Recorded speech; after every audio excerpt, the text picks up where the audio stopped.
Good evening. Welcome to day 17 of the International Great Black Read Aloud Day.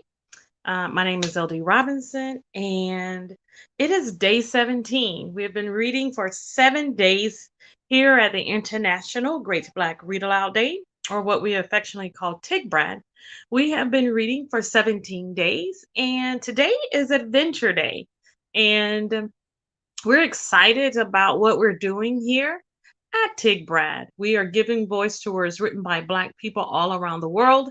And our selection today is an international selection because we're based in the US.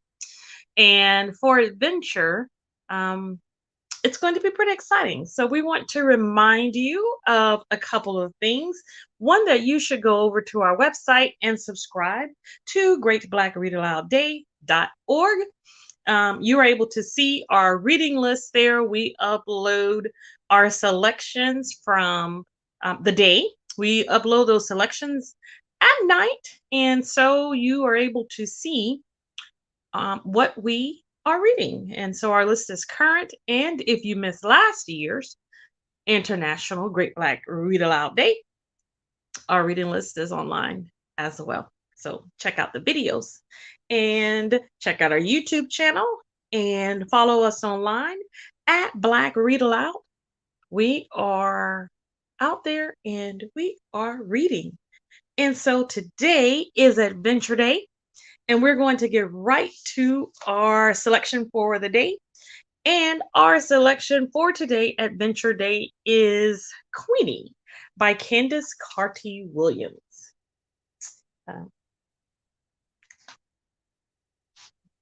The story follows Queenie, who is Jamaican born, of Jamaican descent, living in London. And she has quite the adventurous life. And so we're going to read a little bit from chapter 1, where Queenie's story starts.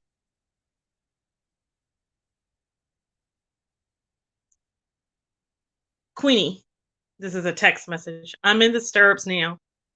Queenie, wish you were here. I locked my phone and carried on looking at the ceiling before unlocking it and sending a follow-up XX. That would prove to Tom that I wasn't as emotionally detached as he accuses me of being. Can you just bring your bottom right to the edge of the exam table? The doctor asked as I inched myself down closer to her face. Honestly, I've no idea how they do it. Deep breath, please, she said a bit too cheerfully, and with no further warning inserted what felt like the world's least ergonomic dildo into me and moved it around like a joystick. She placed a cold hand on my stomach, pressing down every few seconds and pursing her lips every time I squealed. To divert my attention from this manipulation of my insides, I checked my phone. No reply. So what do you do, Queenie? The doctor asked, glancing at my chart. Wasn't it enough that she could literally see inside of me? Did she need to know about my day job? I work at a newspaper, I said, lifting my head, lifted my head up to make eye contact when I responded, as it seemed like the polite thing to do. That's a fancy career, she pressed on, plunging her way back in. What do you do with the newspaper? I work at the Daily Read, the culture section, listings and reviews, and in the technology department? That makes sense, she said. I hoisted myself up on my elbows to correct her, but stopped when I saw how concerned she looked. I glanced at the nurse behind her, who looked just as concerned, and then back at the doctor. She still looked concerned. I couldn't see my own face, but guessed that my expression mirrored both of theirs. Hold on a tick. We're just going to... Ash, could you just get Dr. Smith in here? The nurse bustled out. Many uncomfortable minutes passed before the nurse came back in with another doctor, a man who looked as standard as his surname would suggest. Let's get a closer look, Dr. Smith said, bending down and peering between my legs. What's wrong? Can you not find it? I asked, worried that the IUD had maybe been absorbed into my womb the way I still worried that every tampon I'd ever inserted was still knocking about inside me. What do you think, Ray? The first doctor asked her colleague. We might need to get Dr. Ellison in here, you know, Dr. Smith replied, straightening up and putting his hands on his hips. I saw a cleaner mopping up some sick in the hallway. Why don't you get him in here to have a look too? I asked all three hospital staff as they stared quizzically at the ultrasound. Aha, look, the IUD is there, the original doctor said, pointing at a speck on my on-screen uterus with the excitement of someone who just discovered a new planet. Relieved, I lay back on the exam table. But could you pop your clothes back on and have a seat in the waiting room? We just need to have a quick word, and then we'll call you back in. Never, ever trust a Gemini man. I plunked myself down on a chair next to Aunt Maggie. Here, she said, holding out a bottle of antibacterial hand gel. She squeezed some into my palm, and as soon as I rubbed it in, she grabbed my hand to consolidate her point. I thought that Maggie coming in with me would be a calming and firm adult presence, but instead she was just transferring her germ OCD onto me. I tried to focus on the peeling gynecology unit sign on the wall to stop myself from pulling my hand out of her grip. You know I don't believe in astrology, Maggie. She squeezed my hand tighter, I suppose by way of punishment. I slithered my hand out of hers and crossed my arms, tucking my hands into my armpits so she couldn't grab at them again. Your generation don't believe in anything, my aunt told me. But listen to what I'm telling you. It's for your own good. Gemini men, they are takers. They will take everything, every single thing from you, and they will drain you. They will never give to you ever because it's not about you. It's always about them. And they will leave you broken in a heap on the floor. I've seen it happen a million times, Queenie. The woman opposite raised a palm to the ceiling and in agreement. As you know, I steer clear of all men, apart from our Lord and Father, because I haven't had time for them since 1981. But believe me, it's the Gemini ones you need to watch yourself with. Get yourself involved with a man born in June, and there'll be trouble. I chanced an interjection, but Tom was born in June, and instantly regretted it. Oh, exactly. That is what I'm saying, Maggie exclaimed. And where is he, please? She looked at me quizzically. You're here at the hospital, and he's nowhere to be seen. I opened my mouth to make the point that not all men born at a certain time of year were variations of Lucifer walking the earth, and ultimately shut her down. But, always wanting to fully explore any subject, Maggie had more to say. In the increasingly busy waiting room, she continued to use her best outside voice to lecture me and everyone sitting around us by way of volume. And though I was too anxious about the goings on of my womb to take any of it in, the woman opposite us nodded aggressively, staring at Maggie's auburn wig as if it could fall off at any minute. Wasn't Prince a Gemini, I asked? I'm pretty sure he was born in June. Prince, God rest his soul, was Prince, Maggie said, looking at me dead in the eye. Astrology did not and does not apply to Prince. If you get involved with a Gemini man, you'll regret it. They like the chase, trust me. The pursuit of a woman makes them feel strong, it makes them feel good, and it makes them think that they have a purpose in life. And we all know that unless men have a purpose, they feel aimless. But Gemini men are a whole different story. Maggie continued with awe-inspiring enthusiasm. When they do finally get the woman, they'll drop her. Drop her like they didn't even know her. Gemini men don't mind who they hurt, who they have to use, who they have to step over. They don't even bloody notice. Are you sure you don't mean white men, Maggie? I asked, canary in my eyes. Her line of fire sounded a little too specific. You can take it how you want to, she said, folding her arms and pursing her lips. You're the one who thought she found her white savior. And look. Maggie is a big woman in all ways. She has a new and even more surprising wig made every week. She doesn't like to wear black because it's too depressing. And she has to wear more than one pattern at any given time, even when she's pottering around the house. Because, quote, Jesus wants life to be about color, end quote. The obsession with color is a nod to her fleeting career as an artist, a career in which she never created anything but hype around herself.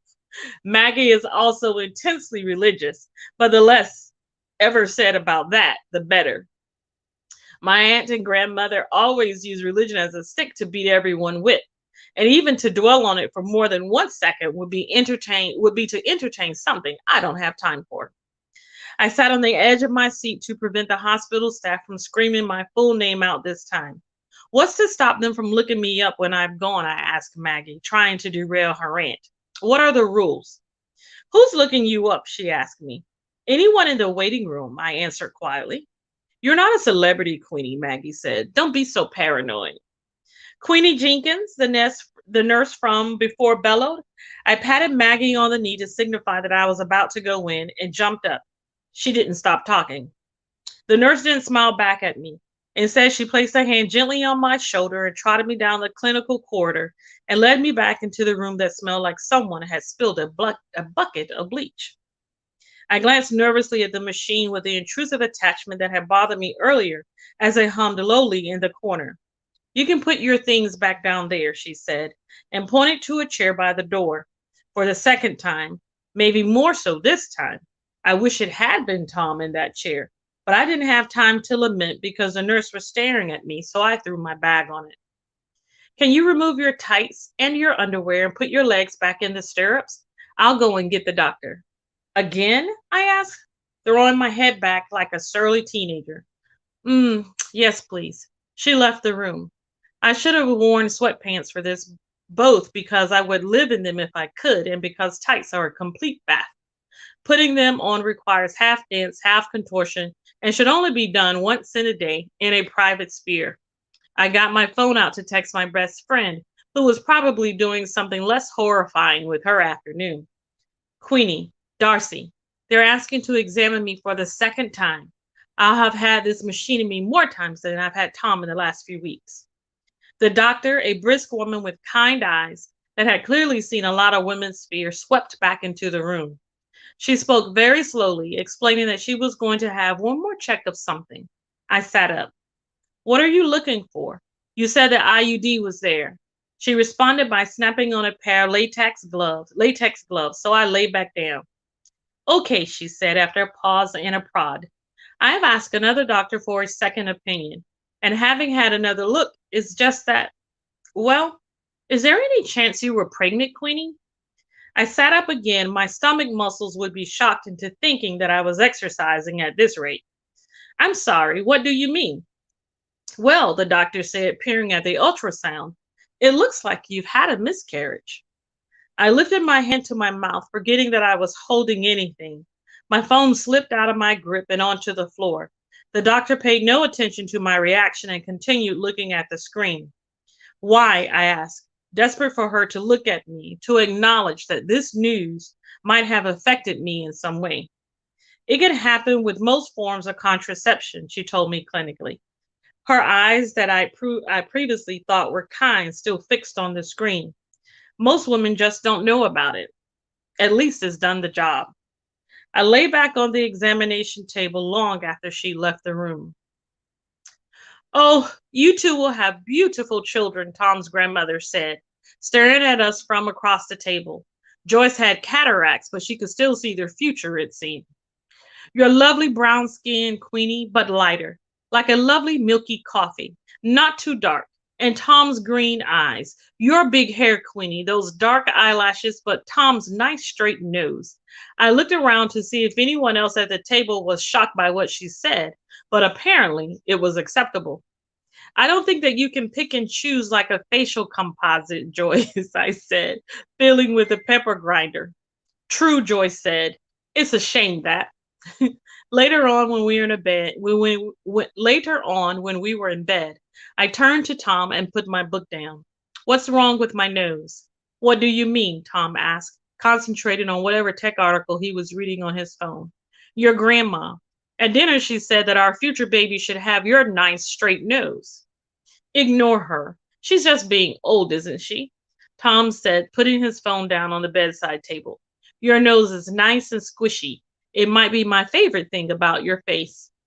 Oh, thanks, I guess, I said, picking my book back up. Well, let's hope that our children don't get any of my squashed features. I said squishy, not squashed. And I'd rather our kids look more like you than me. Your face is more interesting than mine. And I love your nose almost as much as I love you, Tom said, booping me on the appendage in question with a finger. He moved so that I could nuzzle into him.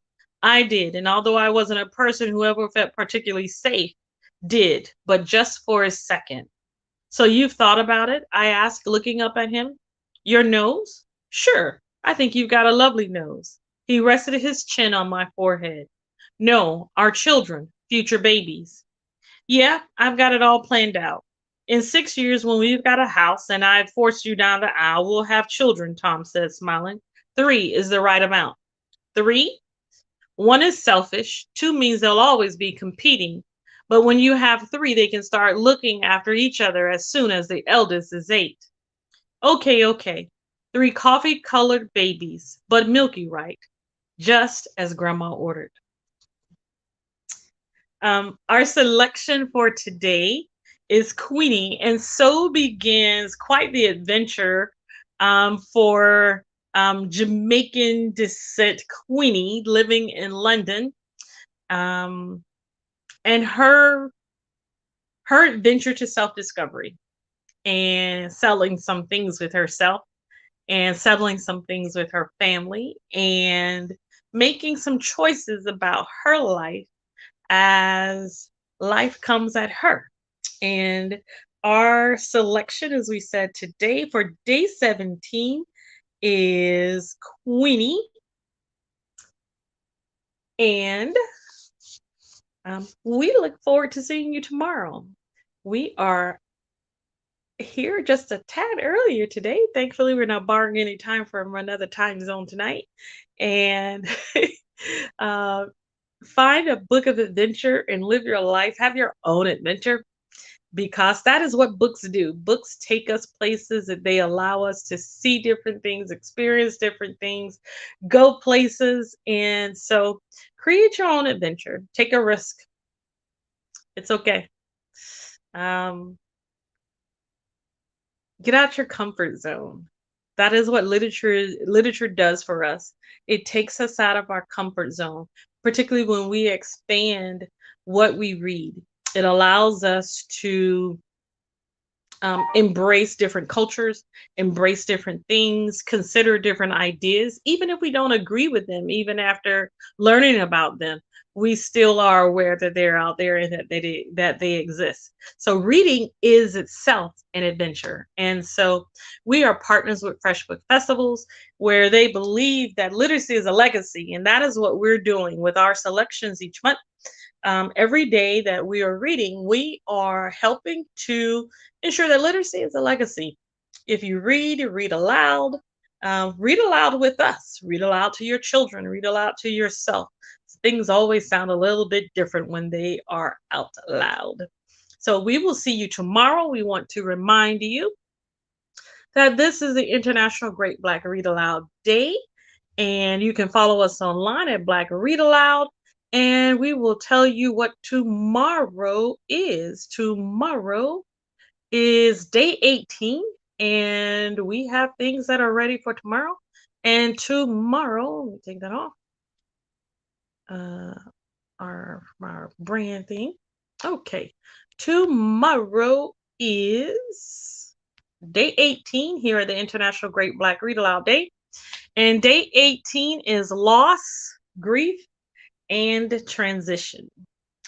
And certainly at this time, on a global scale, we can certainly hear something encouraging about loss, transition, and grief. Something to help us out.